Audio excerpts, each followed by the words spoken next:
His decision to call that fake punt that Nate ends up running it for a touchdown. That wasn't a fake punt. Okay.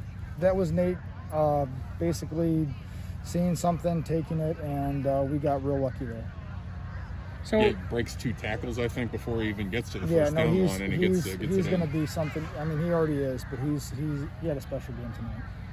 I mean, as tough as it is to lose a game like this when you play so hard, I mean, what do you tell your kids after one like this? I tell them the same thing I told them on Thursday before we even broke. I said, I'm proud of you and the way that you guys have played and the way that you guys have worked all year long after the season we had last year. And I told them that it didn't matter what the result of the game was, whether we lost by 3 touchdowns or won by 3 touchdowns. I was still going to be proud of my kids. And, nothing changed. Nothing changed to answer your question, I guess. So, I mean, and this is what I think a lot of people in this area, White Lake area, I mean, this is what they're always hoping for, this game. And I know it didn't turn out for you guys this time, but this is the kind of game that, people live for, isn't it? I think the game lived up to the hype and everything, but I would say half the people in White Lake got this kind of game they wanted. What's you guys come into this game, obviously Montague, a great team. You guys are having a great season.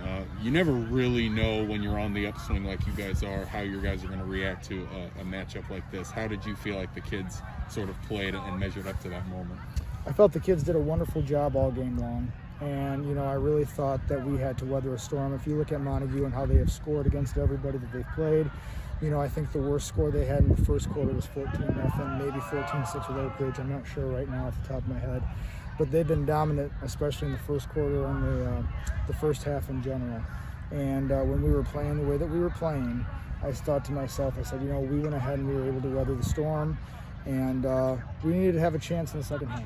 And, we put ourselves in that position. And we thought we did enough, and we made enough plays to get us over the hump. But, had a couple of key mistakes and cost us the game. Despite the loss, does this type of game make you guys better going forward? We have to go ahead and we have to look at it that way. That's the best way to go ahead and take it. That's the best way we can take it, is to make sure that we understand that we can play with anybody, and that, next week is not easy.